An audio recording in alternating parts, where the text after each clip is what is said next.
less violence in America than there is today. He's president of the United States. It's on his watch. And with regard to more divided, the nation can't stay divided. We can't be this way. And speaking of my son, the way you talk about the military, the way you talk about them being losers and being and just being suckers. My son was in Iraq. He spent a year there. He got the Bronze Star. He got the Conspicuous Service Medal. He was not a loser. He was a patriot, and the people left behind there were heroes. Really? And I resent. Are you talking about Hunter? Are you talking about Hunter? I'm talking about my son, Bo Biden. You're talking about. I don't know Bo. I know Hunter. Yeah, Hunter got thrown out of the military. He was thrown out, dishonorably discharged. That's not true. He wasn't dishonorably. Cocaine use. And he didn't have a job until you became vice president. Once you became vice president, he made a fortune in Ukraine, in China, in Moscow, that is simply and various not other places. True. He made a fortune. My son. And he didn't have a job. My son, like a lot of people we know at home, had a drug problem. He's overtaken it. He's fixed it. He's worked on it. And I'm proud of him. But why was he given tens of millions of dollars? But he wasn't given tens of millions of dollars. That is totally discredited. We've already been totally discredited. We've already been through this. I think the American people would rather hear about more substantial subjects. Well, you know, as the moderator, sir, I'm going to make a judgment call here. $3.5 million from the mayor of Moscow. Let's talk about not true. Gentlemen, that report is totally discredited. Mitt Romney on that committee said it wasn't worth taxpayers' money, that report. It was written for political reasons. You know, I'd like to talk about climate change. So would I. Okay. The forest fires in the West are raging now. They have burned millions of acres. They have displaced hundreds of thousands of people. When state officials there blame the fires on climate change, Mr. President, you said, I don't think the science knows. Over your 4 years, you have pulled the U.S. out of the Paris Climate Accord. You have rolled back a number of Obama environmental records. What do you believe about the science of climate change? And what will you do in the next 4 years to confront it? I want crystal clean water and air. I want beautiful, clean air. We have now the lowest carbon. If you look at our numbers right now, we are doing phenomenally. But I haven't destroyed our businesses. Our businesses aren't put out of commission. If you look at the Paris Accord, it was a disaster from our standpoint. And people are actually very happy about what's going on because our businesses are doing well. As far as the fires are concerned, you need forest management in addition to everything else. The forest floors are loaded up with trees, dead trees that are years old, and they're like tinder, and leaves and everything else. You drop a cigarette in there, the whole forest burns down. You've got to have forest management. What do you believe? Got to have cuts. What do you believe about the science of climate change, sir? I believe that we have to do everything we can to have immaculate air, immaculate water, and do whatever else we can that's good. You know, we're planting 1 billion trees, the Billion Tree Project, and it's very exciting. You believe for a lot of people. that human pollution, greenhouse gas emissions contributes to the global warming of this planet? I think a lot of things do, but I think to an extent, yes. But I also think we have to do better management of our forests. Every year, I get the call, California's burning. California's burning.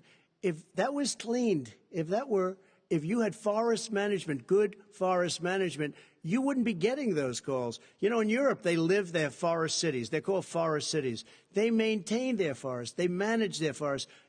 I was with the head of a major country. It's a forest city. He said, sir, we have trees that are far more, they ignite much easier than California. There shouldn't be that problem. I spoke with the governor about it. I'm getting along very well with the governor. But I said, you know, at some point, you can't every year have hundreds of thousands of acres of land just burned to the ground. That's burning down because of a lack of management. But, sir, if you believe in the science of climate change, why have you rolled back the Obama Clean Power Plan, which limited carbon emissions in power plants? Why have you relaxed? Because it was driving energy prices through the sky. Why have you relaxed fuel economy standards that are going to create more pollution from cars and trucks? Well, not really, because what's happening is the car is much less expensive and it's a much safer car, and you're talking about a tiny difference. And then what would happen, because of the cost of the car, you would have at least double and triple the number of cars purchased. We have the old slugs out there that are 10, 12 years old. If you did that, the car would be safer. It would be much cheaper by $3,500. In the case of California, they've simply ignored No, but you would take a lot of cars roadmap off the market because people would be able to afford a car. Now, and by the way, we're going to see how that turns out. But a lot of people agree with me, many people. The car has gotten so expensive because they have computers all over the place for an extra little bit of gasoline. And I'm okay with electric cars, too. I think I'm all for electric cars. I've given big incentives for electric cars. But what they've done in California is just crazy. Vice President Biden, I'd like you to respond to the president's climate change record, but I also want to ask you about a concern. You proposed $2 trillion in green jobs. You talk about new limits, not abolishing, but new limits on fracking, ending the use of fossil fuels to generate electricity by 2035, and zero net emission of greenhouse gases by 2050.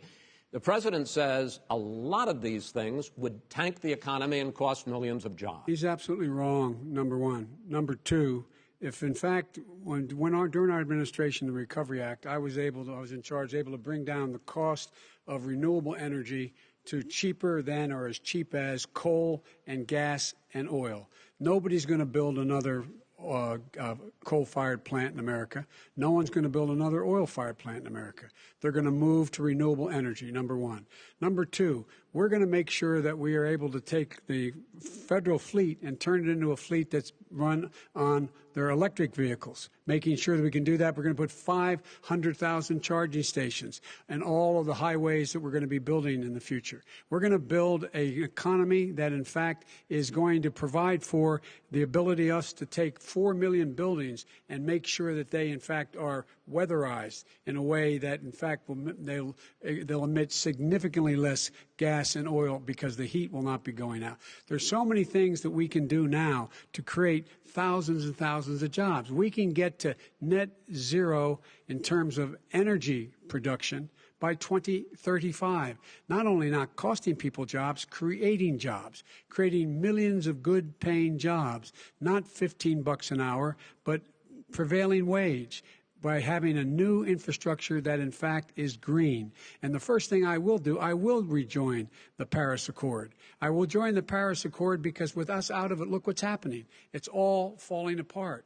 And talk about someone who has no relationship with foreign policy. Brazil, the rainforests of Brazil are being torn down, are being ripped down. More carbon is absorbed in that rainforest than every bit of carbon that's emitted in the United States. Instead of doing something about that, I would be gathering up and making sure we had the countries of the world coming up with $20 billion and say, here's $20 billion. Stop tearing down the forest. And if you don't, then you're going to have significant economic consequences. What about the argument that President Trump basically says that you have to balance environmental interests and economic interests, and he's drawn his line? Well, he hadn't drawn a line. He still, for example, he wants to make sure that methane's not a problem. You can now emit more methane without it being a problem. Methane. This is a guy who says that you don't have to have mileage standards for automobiles that exist now. This is a guy who says that, well, the fact that it's all true. And here's the deal. He's talking about the Green New Deal, and it's not $2 billion or $20 billion, as you said. It's $100 trillion. I'm talking about where they want to rip down buildings and rebuild the building. No, it's the dumbest, most ridiculous. Where airplanes are out of business, where two-car systems are out, where they want to take out the cows too. That's not true either, right? This is a $100 trillion. Look, that's more money than our country could make in 100 years if we're going to the case. All right, let me destroy our because country. I actually wait a minute, sir. I actually have studied your plan, and it includes upgrading 4 million buildings, weatherizing 2 million homes over 4 years, building 1.5 million energy-efficient homes. So the question becomes, the president is saying, I think some people who support the president would say that sounds like it's going to cost a lot of money and hurt the economy. What it's going to do is going to create thousands and millions of jobs, good-paying jobs. Let him finish, sir. He doesn't know how to do that. $100 billion. The fact is, it's going to create millions of good-paying jobs, and these tax incentives to people for people to weatherize, which he wants to get rid of. It's going to make the economy much safer. Look how much we're paying now to deal with the hurricanes. By the way, he has an answer for hurricanes. He said maybe we should drop a nuclear weapon on them. They may. I never said that. That's at all. He did say. You made it up. And here's the deal. You make up. We are going to be in a position where we can create hard, good jobs by making sure the environment is clean and we all are in better shape. We spend billions of dollars on floods, hurricanes, rising seas. We're in real trouble. Look what's happened just in the Midwest with these storms that come through and wipe out entire sections and counties in Iowa. They didn't happen before. They're because of global warming. We make up 15% of the world's problem. We, in fact, but the rest of the world, we've got to get them to come along. That's why we have to get back into the Paris Accord. All right, gentlemen. Wait a minute, Chris. So why didn't he do it for 47 years? You were vice president. Why didn't you get the world? China sends up real dirt into the air. Russia does. India does. They all do. We're supposed to be good. And by the way, he made a couple of statements. The Green New Deal is $100 trillion. That is not not $20 my billion. plan. That's the Green New you want to rebuild Deal every is building. not my plan. I want to rebuild every. If he knew anything about, He made a statement Gentlemen, about the military. He said I said something about the military. He and his friends made it up, and then they went with it. I never said it. Okay. That is what not he true. did Sir, is he you're done said in this segment. he called the military Mr. Vice President, stupid bastards. I and he did said not it on say tape. He said Mr. stupid Please, bastards. He sir, said it. stop. I would never say that. Play to the it. military. Play it. Go ahead. You're Mr. on Vice tape. President answered his final question. The final question is, I can't remember which of all his rantings was the final question. I'm having a little trouble